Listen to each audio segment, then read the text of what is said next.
Hello, welcome. This is Straight Talk, No Sugar Added. I'm your host, Nina Perez, and we are here to give you resources, tools, and tips. We're also going to touch on life topics that'll challenge and transform your thinking. And this is our first episode, so we are super excited because I had the most amazing people here. And this is from the 900 Project, and they're a non-for-profit organization here in Connecticut. And I wanted to introduce them to you guys so you can see what they are doing, what they have done, and what they are planning on doing for the future, and how you can get involved.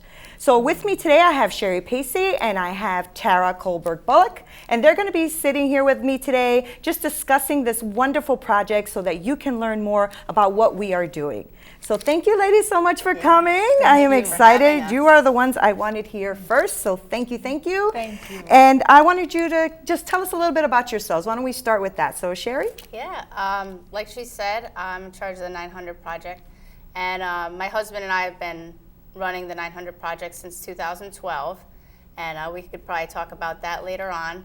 I'm a phys ed teacher in Stanford High. Awesome. And I'm a mother of two boys that keep are full of doing energy. the phys ed. That's why you do phys ed. So they keep me on my feet. That's awesome. That's awesome. Tara? Hi. Hi. I am Tara, and I live in the area. I work in the area. I became a part of the 900 Project in 2018, so quite recently. Recent, yeah. And it's just one of the most exciting things I've ever done, and I'm so proud and honored to be involved in such a great organization. I have two kids that are 17 and 15, and my husband as well. We are just excited. The kids and I have been to Haiti and the Dominican twice already. Oh, I was going to ask that. That's wonderful. We're just very excited to go forth in Are the kids going to be involved again as well? Yes. Or? Oh, my good. son is planning a trip in August as well. That's to come along that's with wonderful. us as well. That's really great. So you must really like it if you're bringing them along, right? This is sort of the third time in a year, so. Wow. Yeah. Well, you mentioned that it started in 2012, right? So how did it start? Why did the 900 Project even start, and what does that mean, 900? Like, what is that? Yeah, good question. We, my husband and I, we never imagined, even being the leaders of a nonprofit or doing missions work at all. So we were involved with Black Rock Church, a high school ministry called Fusion for a few years. And both of us just loved helping the youth and getting involved. And the pastor there, Jeremy Taylor, was always challenging us in our faith. And he was running a missions trip. And he's run this trip previously for about 5 years before we went. And so we just felt led, as a couple. To the same place? To the same. Okay, to the same place, yep. okay. So it's the same trip that's been, that's still continuing to go on. Oh, wow. And so we decided, let's go. It was our just second year of marriage, and we wanted to, be challenged, just like Jeremy was telling us. So our team went. It was about 18 to 20 of us, mostly high school students. I think there were only like 4 leaders there. And we just went, we ministered to children, we prayed in the community, we ran Vacation Bible School, and all this was new to us. We really didn't have any clue what we were doing. Was this your first time on missions at all? At all. At all, okay. That's all. Interesting, okay. So, it's amazing when God is moving very quickly. And we just went, we just stepped out and wanted to do something international and to serve the Lord. And so part of the trip is the Dominican and Haiti, there's a shared island. Okay. There's a border in the middle that splits the island into 2.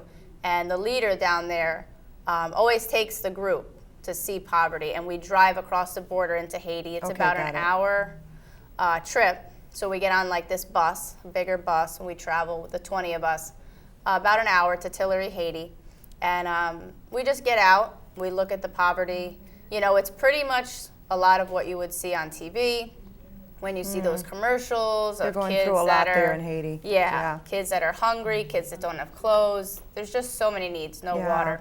And so we got off the bus. We walked around for about an hour. How did the people receive you? They were kind of confused, like, it wasn't very often at that time in 2012. That you would get that- off the bus yeah. and all that. Okay. It was only like once a year Okay. for a very short amount of time.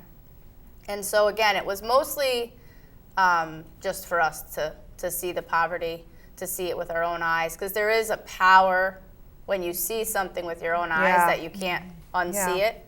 So it's definitely powerful. So once they kind of got the team back, they're like, get back on the bus.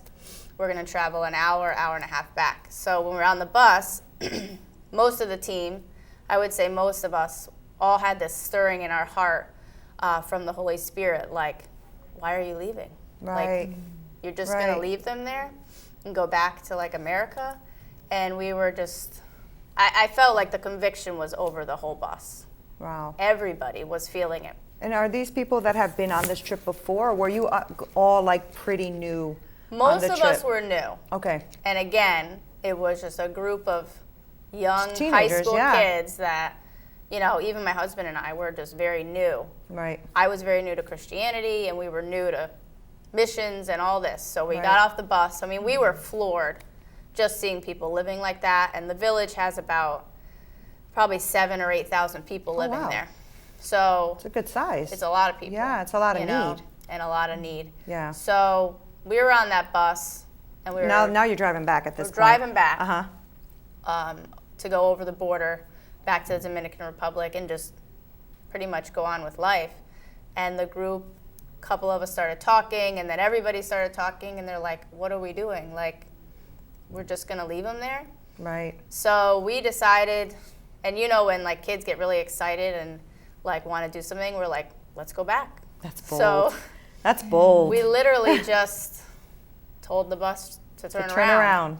And we went back. We get off the bus again, and we go speak with the pastor, because in this village there's not like a government or police or, you know, a president or anything like that. Wow. It's just the church. We went to the leader, and we're just like, what can we do?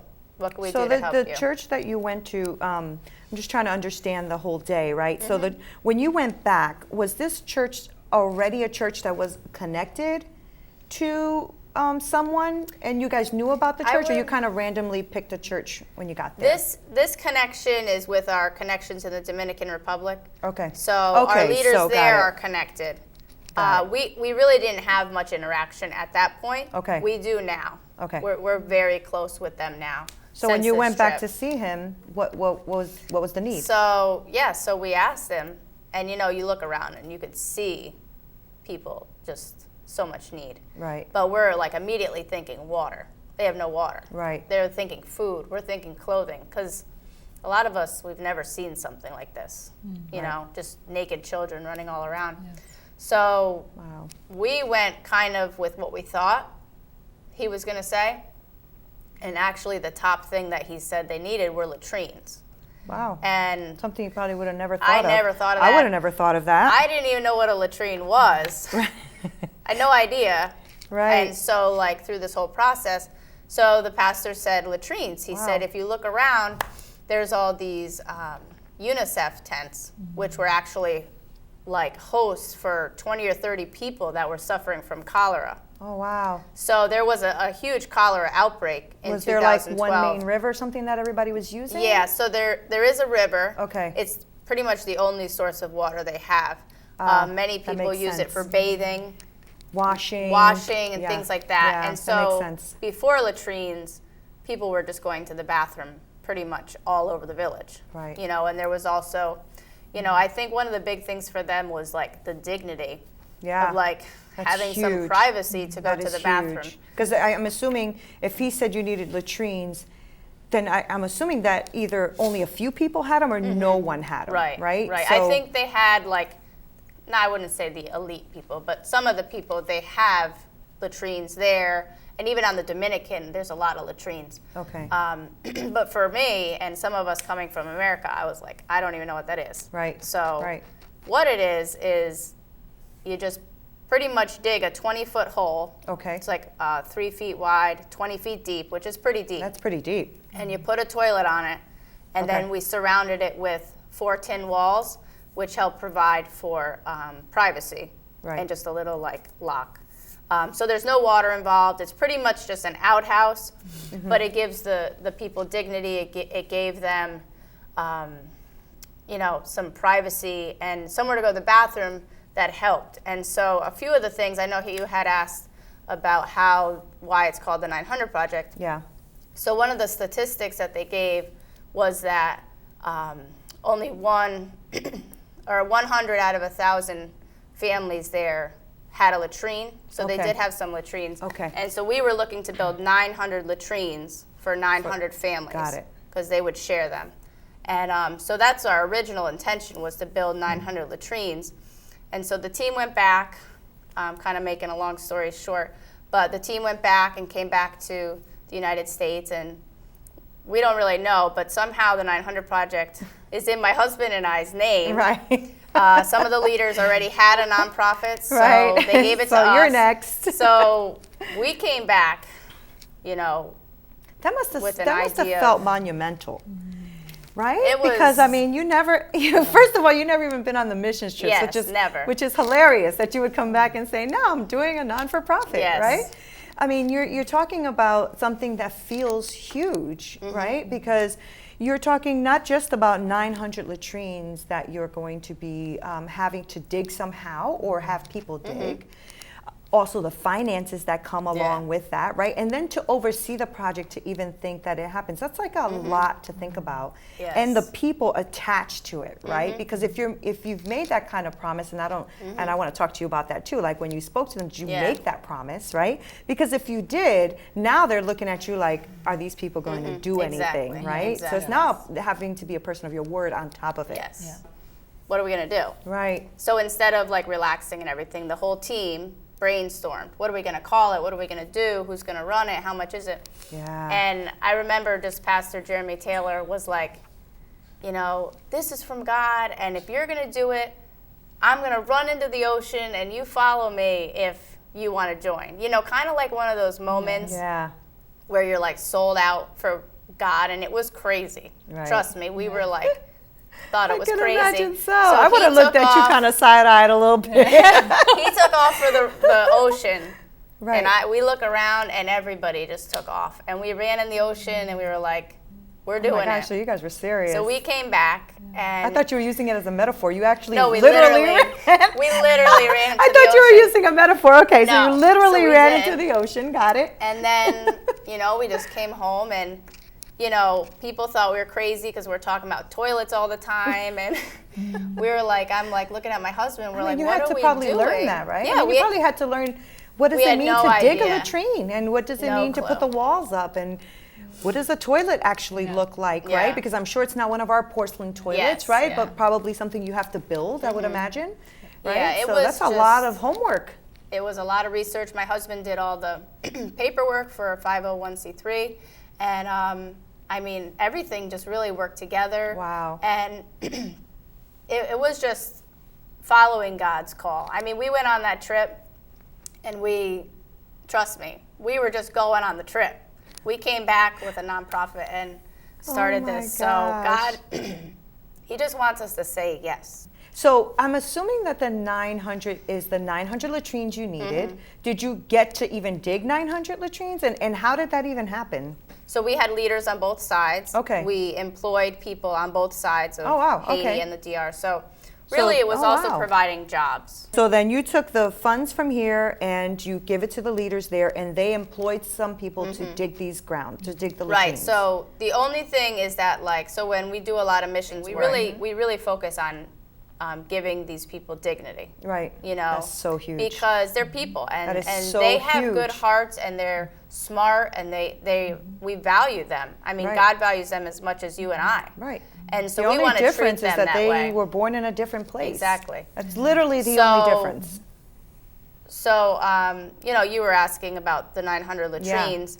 And the latrines, so we required each family Right. who wanted to get a latrine to dig their own hole. Wow. So if you really wanted a bathroom, Wow.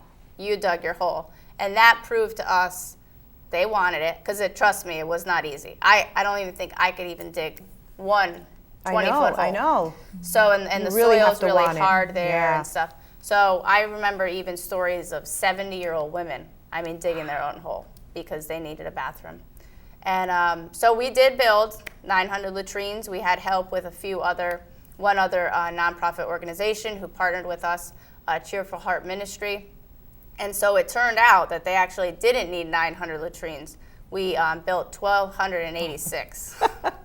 So there was way more families than we had originally thought. But the good news was that within 3 years, with the partnership of the other organization, that we raised over $300,000 and built the 1,200 latrines, and cholera was like gone. There were 0 cases of cholera. And not in only the that, but village. to your point, also you built the walls around it, right? So you literally gave these people a place to go to the bathroom, but a place to have dignity, and the eradication of the cholera in the village. Like that's incredible. Yeah, That's it was- incredible. Now, you would was not have amazing. had that same kind of effect if you would have bought clothes. Right. Or you would have bought, I don't know, food, right? Because that would have lasted them a day, 2, Right. maybe. And clothing rips and tears. And those things are necessary. So I don't want anybody to ever think they shouldn't Right, do those right. things. You absolutely should do those things. But you went further than that, right? So that's what intrigued me about your organization, is that it just made me feel like you guys were looking at the person and the soul of the person as opposed to just a quick need, Right. right? What is that saying? Like you give a man a fish, he eats for the day, but if you show him how to fish, he'll eat Right. for a lifetime, Yes, right? yes. And not only that, but you employed them, which gave them dignity and now gave them some finances Right. too, right? Right. So I'm assuming that the families that dug their own hole, are they the ones that got the finances for digging their own So hole? Or? we had all the leadership, so we actually bought all the supplies on the Dominican great. side, and we drove them over. Once, obviously there was a lot of planning because there's Of so many course. families, and Of we course. did like 300 at a time. And Huge. slowly, to build that many in 3 years That is pretty is amazing. huge. And so we would bring the supplies from the Dominican Republic to Haiti. So they never really encountered any money or anything. But, like what you're saying about dignity and like just being able and to the go supplies. to the I bathroom. mean, this is probably why they Right. couldn't get it done to begin with, right? Because if the supplies aren't there, Yeah. how are they supposed to do it? So, right? and I think many of them, a lot of times when we see big needs, I know for Tara and I, when we go, even when we go now, it's so overwhelming because they still need more. still need more. Right. There's a laundry list of needs that aren't even like needs that we have in America, Right. but actual like daily life needs, even just water, clothing, food, things like that. But it's important when we do this work is to always asking first the Lord for his direction, Right. but also asking the people that live there. Yes. Because we would have came in and said water. We would have came in and said clothes or food. And Yes. it's important to ask the people that live Yes. there all year long. I agree. And so if we didn't contact the pastor, we would have went our own way and maybe not have been so successful. Yeah, I remember watching something a couple of years ago after the earthquake that they had. And I don't remember which organization, and it doesn't matter. I just remember watching an interview of some of the families that were there, and they had built like these really eclectic, if you will, homes. But the people didn't live in them. And so the reporter asked one of the Haitian families, why are you not living in the house that's built? And he said, did you see that house? That is not even something we would live in. That is Yeah. not our needs. It's not what we Right, need. exactly. He goes, they didn't even ask us. They just built these eclectic, weird homes, and we yeah. don't know why they did that. And I was like, wow, maybe somebody should have asked them what they wanted first. So it's amazing that you're Yeah. even saying that, because I don't think we think that way. Yes. People who want to give just want to give what they think you need. Right. And there's no harm in that, other than that person may not need that, you know? So you really should ask the person. First of all, I don't think it's a bad thing to ask the person, because Right. they know they're in need and you know they're in need. So let's just find out what Yeah. the need is, right? But sometimes I think we want to give so much that we assume that we know what it is you need, right? But you would have probably never in a million years come up with a latrine as the give Yes, that I have to exactly. give these people, right? So it's pretty amazing that that's how it started from from a mission trip that you went to for the first time to just see, just to drive by. Right. So if you went in 2012, when did your project actually get started? Like, I'm sure it took some time to raise the money and get that started, right? It definitely, I believe it took about 6 months to just get the nonprofit approval, and that's quick. Yeah, that's quick. But fundraising, we came back and we just started with fundraisers. There was a lot of time where the team of the 20 people, I mean, we chose as a team to really sacrifice the way we were living, sacrifice spending, sacrifice, it's not always forever. Right. But when you, like I said, when you see that poverty, it causes you to either act or to turn away. Right. Because you can't unsee that. And so many of us, we are just called to action, sacrificial giving, and just really going for fundraising, and and knowing like there's just a sense of unity and working together for God. So how long did it take you then to raise the money that you needed to get started on the very first? Well, you said 300 at a time, right? We did 300. Yeah. So how long did it take you think to get the first initial steps going? Yeah, I would say, like 18 months, I think we raised like over $100,000. That's really good. And then we did hit like a little slow period.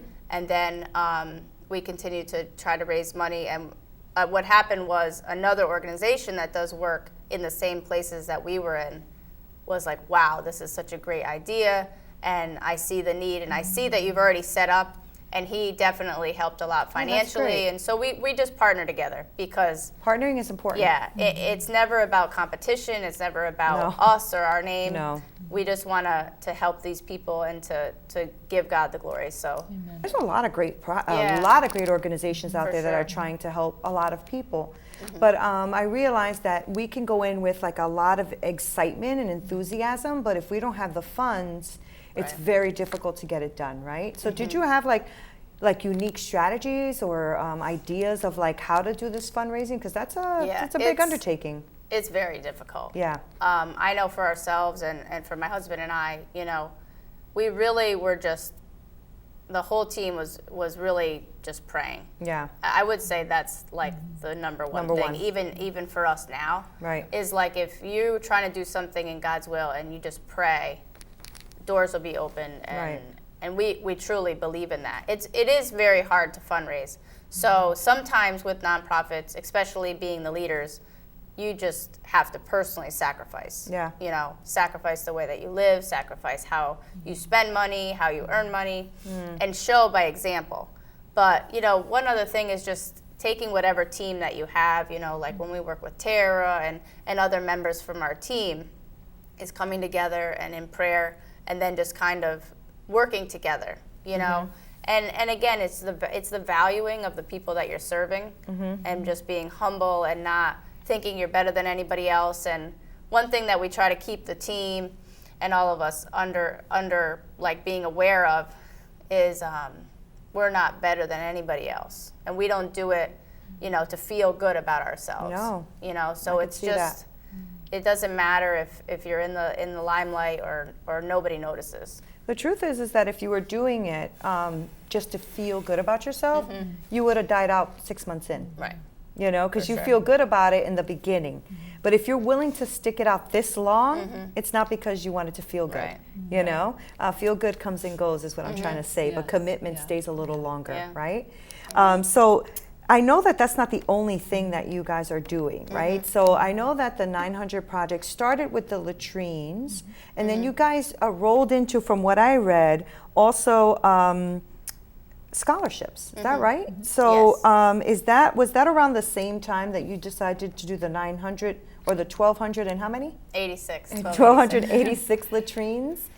Is that when the scholarship idea came about, or? So we had about 2015 to 16 is when we finalized the latrines. Like they were all done. Wow. And that was recent, so they probably still look pretty good. Yes, and Good. we use them. Good. I'll take That's you there. We use them. At least they allow you to. That's a good thing. So yeah, around that 2015 mark, I just had my first son, and then, there was kind of a low period. I just had my first son, and then I had my second son, and so it was kind of like, we were either going to fold. Right. We did this big project. It was amazing. God moved, shut it down. Right. But even throughout my pregnancies and throughout raising my kids, I was like, there's still something there. Like, I just can't. We just can't stop. So we still did trips. We still ran trips every summer.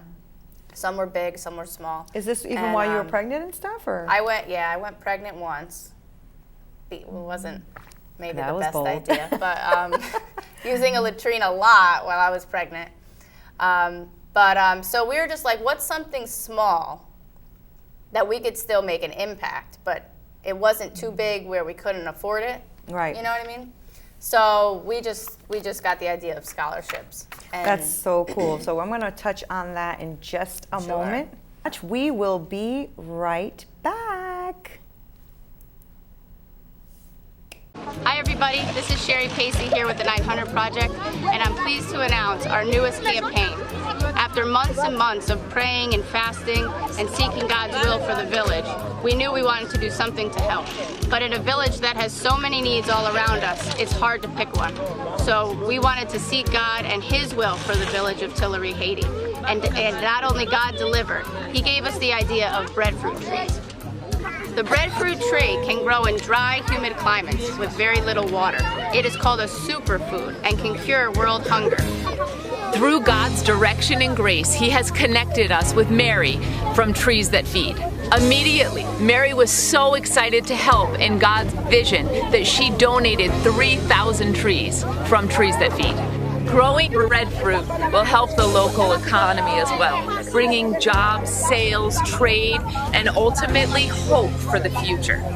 So we're here to announce that we're launching a campaign to raise money so that we can transport the trees, plant them, and cultivate them here in Tillery, Haiti. The trees that were donated to us are currently in Port-au-Prince, Haiti. In order for us to get them to Tillery, it would take us about 12 hours for transportation. Breadfruit is an extremely fast-growing tree that can bear fruit in 2 to 4 years. A typical breadfruit tree can grow up to 85 feet and can produce over 700 pounds of fruit per year. Breadfruit is a complex carbohydrate loaded in protein and nutrition. This fruit can be fried, steamed, baked, mashed, or even blended. In a village like Tillery with over 7,000 people, hunger is a major issue. Most kids and adults live off solely 1 meal per day. Even daily activities that are so simple like school, work, or worship are difficult for them because of the malnutrition. Breadfruit tree is a type of tree that can survive in this hot climate and with this dry and depleted soil, which is perfect for Tillery, Haiti. Doing this breadfruit tree campaign, we can't help but be reminded of 1 Corinthians 3, verse 5 to 7, where Paul says, "One plants and one waters, but God gives the increase." And with the 900 Project, we are trusting in our Lord that He will give the increase and that these trees will produce the fruit necessary to sustain Tillery, Haiti.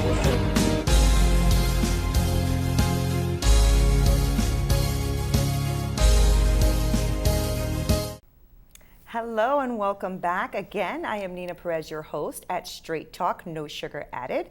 So we were talking with the 900 Project, and Sherry was starting to talk to us about how they do a scholarship program at the 900 Project. So please continue. I'd love to hear how that even started, because we already talked about the latrines, those amazing latrines that you already built. And so did the scholarships come in at the end of the latrine project, like you just couldn't let it go, or was it part of it? How does that weave? Yeah, well, there was definitely I would say a silent period. Probably with the the year that kids, I had right? my first son. Not silent And, for you, yes. but yeah. Not those nights. And so we were, again, it was just heavy on our hearts to do something. And as many needs as I've said before, education is a huge need. You know, some families have multiple kids. The first few go to school. The next few don't. Wow. And so there's a lot of needs with education, but there's also a heavy need for the teachers. There's a few public schools and a few private schools. The private schools are obviously paid by the tuition that the families pay. Okay. And Is that in the village as well? In the village, okay. yep. Got it. And I believe there's 11 schools there. Okay. And there's not every family can pay. So Right. in the public schools, where it's kind of like an outside government source Okay. of people running it, if the teachers aren't paid, they don't show up. Right. So there's many days where there's no teacher Wow. and just 400 kids running around Just and they waiting. just go home. And so I'm a teacher myself, and I know the value of education and Yeah. just empowering people. So we ended up, again, it's a long story short, interviewing people around the village, some that are currently teachers in Tillery, and those people that we could trust. So we actually started with 7. We picked 7 students, and we're Okay. paying for their college education Wow. in Haiti. I believe it's in Cap Haitian, and they go to college there a few days a week to Wow. get their college degree, and we actually just bumped it up to 10 people. And I know Tara's met some of the scholarship students before, and they come back. When we see them every summer, they're just so excited So to excited. tell us what they learned. That's amazing. So you've gotten to meet some of them?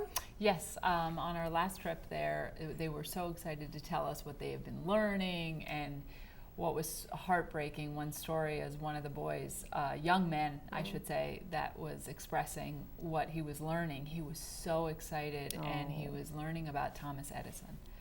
And he lifts his hand up to demonstrate a light bulb, and there was no bulb. I mean, they have no electric there. Right, So to wow. them, this is... That's profound. It was such an eye-opener for us, and so, I mean, humble for us to look at these eager students learning and Wow. about things that happened so many years ago, and they don't live in this capacity whatsoever. Wow. Yeah. That is humbling. It was- huh? Wow, We that's looked up and there mind-blowing. was no the light things we bulb. take advantage Yeah. of or don't know, Yes. right? Or, Yeah. I mean, we're sitting here now in a studio Yes. full of lights and Yes. a TV screen, and it's just pretty amazing that he's learning about something he can't even see Yeah. and actualize, right? So that's pretty amazing. So when you have these, so now 10 Now 10, yeah. scholarship winners, or I don't know how you call it, but do they come together to, are they all in the same college, first of all? They're all in the same college, and they all travel together. Oh, they do? On motorcycles, Wow. yeah. Okay, and is that a 4-year college like it would be here? It's 4 years. It is? Yeah. Okay. They're somewhere between 2 and 3 years Okay. because once we started the program, they didn't get into college right away. We're also providing the funds for them to have their passports and visas so they could travel. Oh, got it. To the college, and Yeah. even if they have to cross the roads in the Dominican Republic, because Haiti's roads are very Like bad. intertwined? Yeah. Oh, I see what you're saying. So the roads in the Dominican are Right. paved, so they can get there a little bit quicker. Got it.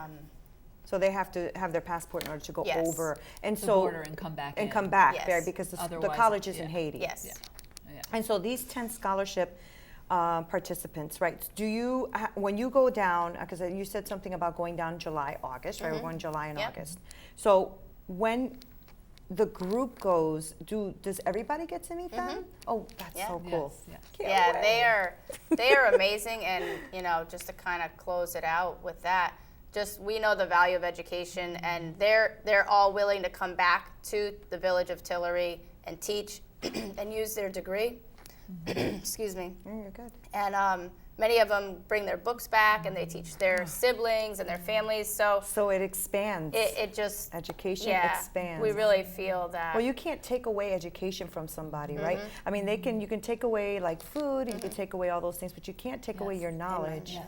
That is powerful. Yeah. Ah! Okay, so I know that there's an amazing project going on right now because you guys don't know when to stop, right?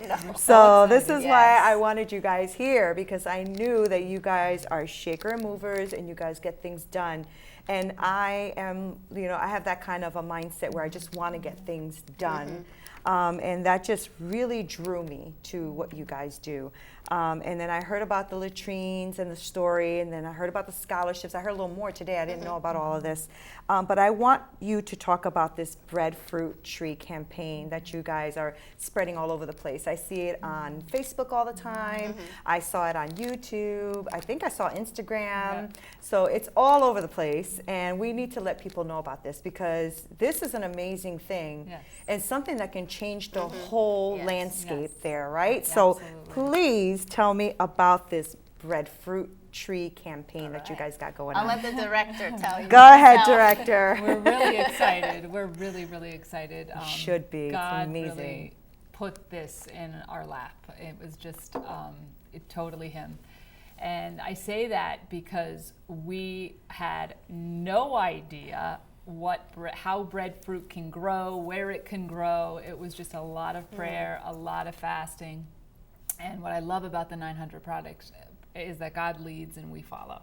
So tell me how that, I mean, honestly, I know that, and I just don't even know. Like, what does that look like? What does that mean? Okay. Now, I will tell you that I am, of Puerto Rican descent, Yes, right? yeah. So I honestly did not even know about Yeah. breadfruit trees that we call mapeng in Puerto Rico until you talked about Yeah. it, which is really bad. I hate to admit Yes, that to all my Puerto Rican Yeah. people out there. Really bad about that. But how did you even come up with that? Like, how does someone even say, okay, this is what they need? So we didn't know. Right. That's the most incredible part. And what I really want to reiterate is that it's God's glory. It has nothing to do with us. Right. He dropped this in our lap, and how he did it was we were praying and we were fasting. God, what is the need? Right. We can ask them what the need is, and that's what I think all nonprofits should do. Right. Is ask the people. But when you have somebody on your side even higher than the people, the creator of That's the good. universe, That's come good. on, right? What do That's they good. need, God? Because they may not know.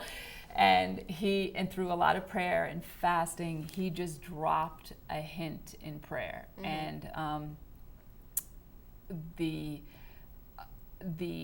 name breadfruit tree just came in because of an experience that I had gone to Puerto Rico and I had gotten sick off of breadfruit trees. Okay. And I ate it and I was like, this is delicious, this is amazing. Thought it was a potato, and I ate it. And we go through things in life sometimes and we don't know why we go through them, And I never forgot it because I got so sick because I ate way too much. Oh, wait. Oh, And that's I was like, why. what Okay. is this thing? 5 years later, I hear about cholera getting annihilated on a video that the church made. I was visiting Black Rock, and cholera just getting wiped out of Like, this how cool village is in that? Haiti. Oh my And God. I'm just sitting there like, my God, So good. You tell these people to go, they go, and look what happens, And I was just amazed and awed at what the Lord can do with people.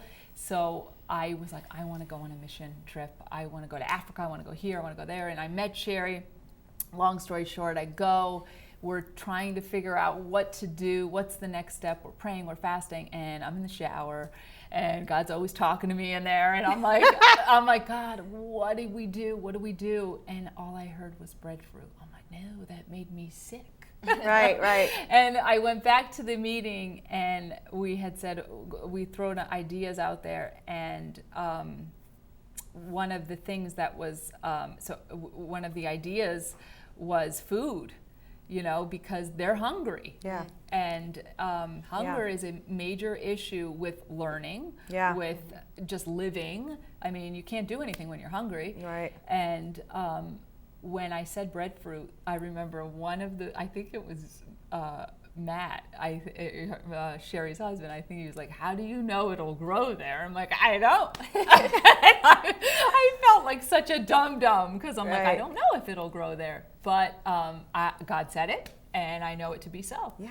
So when we met with one of the leaders on the Dominican side who has an engineering degree, and he works in agriculture, he Of course said, he does.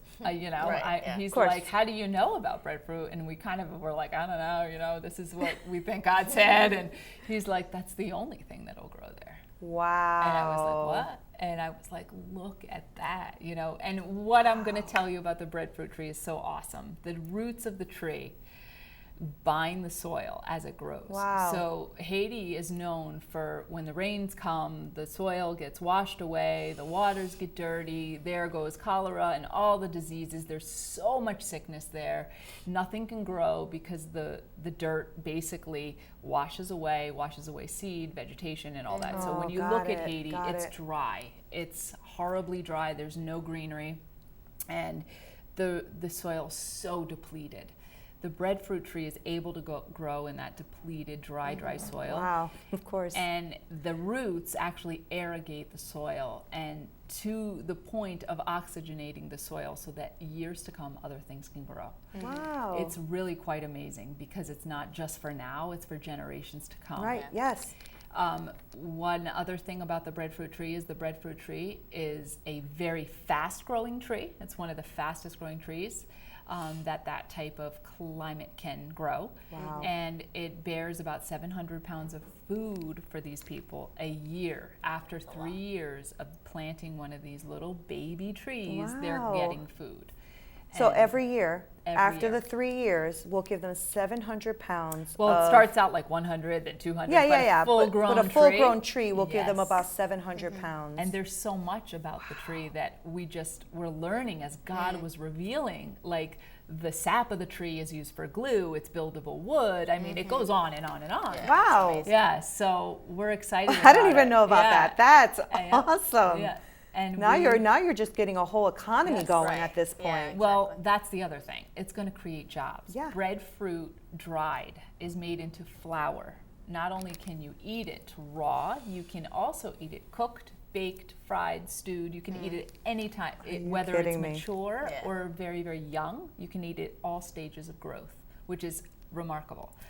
And as it's been dried into flour, it's a gluten-free flour that a lot of markets are very interested in, Yeah. especially in the U.S. Yeah. Everybody's gluten-free. So, But tell me not about there. that not bringing like an economy though to I them know. from Yeah. here, right? So I as mean, we do it with coconut Yes. flour and almond Yeah. flour Yes. and cassava flour. Yes. This Yep. would be huge. So this is going to create jobs for them. Yeah. And when we presented it to them as the idea that God gave, it was like the reaction was so full of And joy. they probably know It this was fruit, awesome. right? Oh, I'm yeah. assuming it grows all over the island and other It places. was so received like with the most excitement you could imagine. I could imagine It was that. unbelievable. It was I mean, just they're excited. And As they should be, right? Yes. You're talking about changing an entire region for real. Yes. You know, For real. like you're not Yeah. just giving them like one fruit and saying, here you Yes. go, I hope Right, you guys exactly. make it through the night. Yes. But you're actually giving them work because somebody has to harvest these things, right? Yes. Somebody has to look after them. and everyone Yeah. is involved. So it's not just us that are, doing the trees or another organization giving us some trees. It's not just the people donating for the trees. It's them. Yes. They have to They can harvest take pride in what They they're doing. have Yes, to, exactly. yeah. You have to- Again with the dignity Yeah. thing. That's huge. Huge. Because they're eager to work. Yeah. Wow. And it's really humbling just to walk in those streets. The first time I went, I remember Sherry had asked me, what do you think? And I was just overwhelmed because there's something that sets into you that you really realize as a follower of Christ, we are spoiled brats. Yeah, yeah, I yeah. mean, we are really Yeah. spoiled brats. Church meetings, church buildings, who's who, and, leading out in worship. We're not hungry praising this awesome God. And it was so humbling for me to see people in that type of need to be lifting their hands Wow. for rain, I remembered I asked Chris, one of the guys that went with us on the trip, such an awesome man of God. I said, what are they drinking for water? And he said, they're waiting for rain. Wow. How do they eat? How do they live? He said they wait for rain. And these people are praising God. Not for new cars, not Right. for, Blessings. houses and more money. They're praising God just because breath is in their lungs. And I just thought it was such a humbling experience for me, but there is an Sure is. overwhelming Wow. experience when you come off of that bus and you're like, where do you even begin? Yeah, it is. Like, it's like not only the weather and the heat and the lack of clothes and the sickness, but the smell. Yeah. I mean, that was something you don't really see You're on not prepared television. for, right? Like, Yeah. you can watch these things on television. But the and be problem like, is we can click it too on Oh, yeah. television. I mean, that's the problem, right? You Yeah. start to go, oh, click. Yeah, Yes. next. We go to that Yes. show we wanted to watch. Yeah. It's a different experience, Well, which as- I've never yeah. experienced. As to I'm what one you of were those. saying, though, about fundraising, and this is something that just came to light with really talking about the 900 Project and really going out there and just speaking about the need. You know, people are aware. People are very aware of, we have media that we've never had before, we have YouTube, people are aware. People just cut that awareness very, very short. Yeah. And that awareness is out there, but the desire to give and make change, that's the part where we ask people to just like open their hearts up and give and understand that we are living in such luxury, and just a little gift of whatever a month or just one time, people need that to live. Right. Yeah. And we're getting Starbucks, you know? Right. People really are starving. Yeah. People are really sick. There's really wounds that stink and smell. And as somebody who claims God, we need to be responsible for what we know. You know, that's something that is really resonating with me as I talk about the 900 Project, as I go out there and just speak on it, because I feel like people are over aware.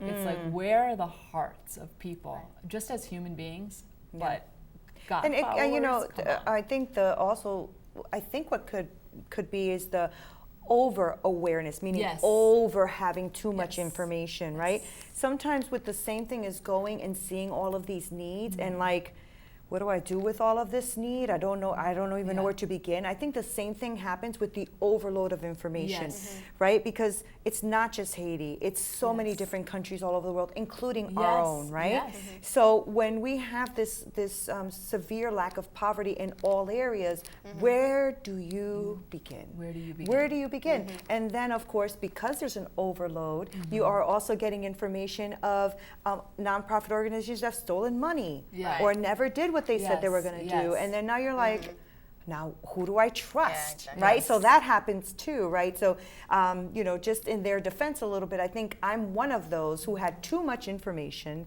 And I do send money monthly to this organization for a child Yes, in India. yes. And I'm praying that the money is making it to the family And in that's India. all you can do is and that's trust all I God. can Yes. do, right? But it's the same thing with, I think, everybody else. They probably give a little here and a little there, but they're like, that's all I can do. And it's not true. We can do more. Yeah. I mean, Yeah. even I, meeting Sherry, decided that this is the one of the I never am going on a mission trip person am going. And it's Yes. because I cannot, I just feel like you're doing something for real. Yeah. And because you are truly an organization and I can actually touch you and know that you're doing what you said you're going to be doing and you are walking the walk. And that's very difficult though for people who don't know you. Yes. Right? Because Yes. then they're looking at you going, yeah, but what are you going to do with our money? Yeah. You know, are you paying your own Yeah. mortgage? Or are you paying Right. yourself? Yeah. And that is not what you're doing at all. You guys have jobs. You work your job so that you can do this for this organization. But if people don't know that about you, Right. it's a little hard to trust, right? Because there's so much information. There's just so much lies too, you know, against people. So you always have to like kind of decipher and get all of that out, right? But this breadfruit thing is amazing. Yes. And the way I think about this is, I know that we are kind of just starting this campaign, right? Yeah. I just want to go every time you guys go because I want to be there 3 years from now when they are harvesting these things. Yeah. You know, to feed their families and to sell it, and when we're there to purchase Yes. something that they've Yes. made out of Yes. this, right? I need gluten-free because I'm Yes, gluten-free, there you go. so I need the gluten-free flour is what I'm Yes. gonna buy. But I would buy that from there because I Yeah. know where it's going, and that's just an amazing thing, right? And as you were saying, like, where is it going? And, you know, there is a lot of shadiness with different organizations. I have to say, because Sherry would never say this about herself, but when I met Sherry, which is not that long ago. I know, and you're so I passionate. know, You're all in. I was You're hearing all her, in. I was hearing her like talk about raising money, and I'm like, well, what'd you do the first time? You know, I never did this before. And she was like, well, the first time we came up a little short with the latrines, so we kept plugging away at it, plugging away. Then I looked at my house and I looked at my husband. I'm like, let's sell it. And I'm like, what?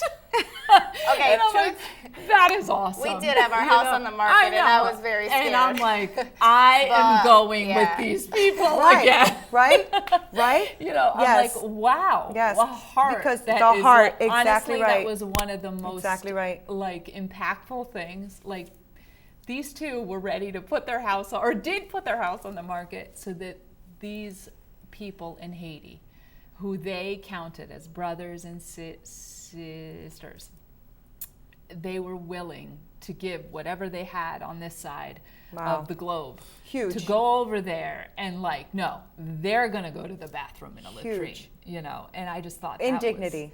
was unbelievable. Dignity is huge. With the wall, dignity Yes. is Yeah. you can't put a price There's on no, dignity. yeah.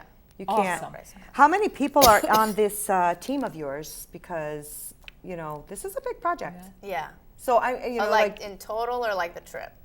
no, in total, like who do you have working on, or who got because I know you guys started with the 900 latrines, right? Yeah. Are those same people kind of in this also in this phase of it, like in Dominican Republic and definitely- Haiti and stuff? Oh, like the leadership? Yeah, like the leadership. Yeah, and people. so we still have the leaders, and we meet with them every time on Okay. our trip. And now that we have the breadfruit campaign, we'll go down a little bit more. So they're a part of this too. Yep, so we have people in Haiti and the Dominican Republic that help us. Here back in the States, I mean, there's definitely a lot of people that have helped us through the latrine project and are coming aboard for the breadfruit project. But as far as like running the organization, it's just really, about 5 people. That's it, huh? And a really big God. Yes. So you didn't talk about, and I do want you to mention, how many trees are you thinking about bringing there? How are you going to get them there? Right? Good Like question. what? That is a very good question. Well, the number like to is answer? well, the number right now is we're getting 5,000 trees. 5,000 trees. Now, is that part of what God said to you guys when He told you about these breadfruit trees, or is it kind of just a number that came up as you guys saw what was needed? The 5,000. I think it was a little bit of both. Okay. I think that, as we began to pray, God started opening up ridiculous doors, and people were donating trees. Oh wow. Yeah. We needed the resources to get them, and we still do. Mm-hmm. And we need the resources to get them in the ground. And everything Okay. is costly. It's costly. It's Right. like we don't even know what we're up against, but we know that we gave them our word, and that we have a really amazing God that's going to just take us through. So we're just waiting for the resources to come in, and as they come in, we're putting in trees. Right. So are trees already put in? Any trees at all, or? 4. Yeah, we have 4 trees in, and then we have the others waiting to be started. put in. So when we are there in August, Yes.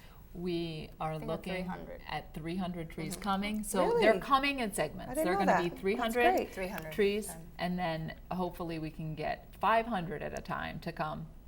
But the cost to bring the trees from where they are right now to where they need to be planted is something we're raising money for Got to it. bring them.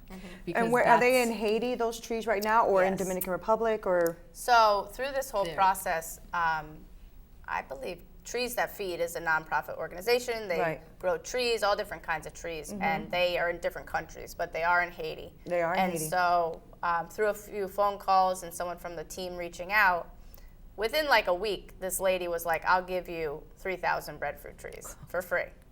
So I we mean- were like, "Okay, okay, Lord, we're on your plan." So We're like, whoa, you're going fast. so it was very fast. So they're amazing. in Port-au-Prince, Haiti, Okay. which is about an 8 or 10 hour drive. Okay, From so you where got to we get are. them from so there we just to have there. to pick them up. And I know the terrain is horrific, and there's Yes. no paved roads, so this is going to be fun. Yes. And it's dangerous because of the Yes. situation right now in Haiti. Uh-huh. In Port-au-Prince, where they are, there's been civil unrest for the last 3 years. So we and need it's to just be aggressively getting worse. In a lot of prayer. Yes. So, before we wrap up, I want you to tell people really quickly where they can find you guys to donate to you, okay? Also, not just in money, but articles, right? Because we need like backpacks and all of that is Yes. on your website, Yes. correct? Yes. Okay, so we also talked a little bit, or we have personally talked a little bit about adopting a tree, like each person maybe even Yes. adopting a Yes. tree. So I want you guys to quickly close this out with that information. Yes, so, you want me to go? Mm-hmm. You go? Okay. So the So how cost of they- a tree with the transportation, the planting with the tree, and the labor is around $75. That's easy Yeah. peasy. So Yeah. we are just looking for people to sponsor a tree, which would help a family or multiple trees Yeah. to be going out. And like we said, we committed to them personally. Yeah. We gave them our word. So no matter what happens, we believe that God will provide. And you're at the 900project.org. Yes, correct. .org. Yep. And so the way we can spread the word too is, I know that you also have a video on YouTube that's Yes. that's going through this whole discussion of what you are doing. Yes. Yes. And so if people adopt a tree, I mean, we can easily adopt a tree per person in our family. Like, honestly, we spend that in Costco, Yes, Right. yeah. you know? Yeah. So that is a really reasonable number. Yeah. $75 for a tree that grows in 3 years, 700 generations. pounds Yes. of fruit for a Yes. family Yes. Yeah. and can change the whole landscape and trajectory. I mean, like, that's easy, right? And there's So- also options to, if you want to donate $100 a month, if you want to do $30 a month, Oh, that's you can great. do that as well. So there's an auto. Yes, There's an. absolutely. I didn't know Website, that. yeah. Okay, Yes. that's good to know. And all of the money, not 10%, Yeah. not 5, all, every Yes. single penny goes to the Haitian That people is and the trees. amazing. Yes, so that's That's just amazing. something I really want Yeah. to. And course. not Yeah. known. That's very rare. That's very rare. It's Yes. usually, it's like Yeah.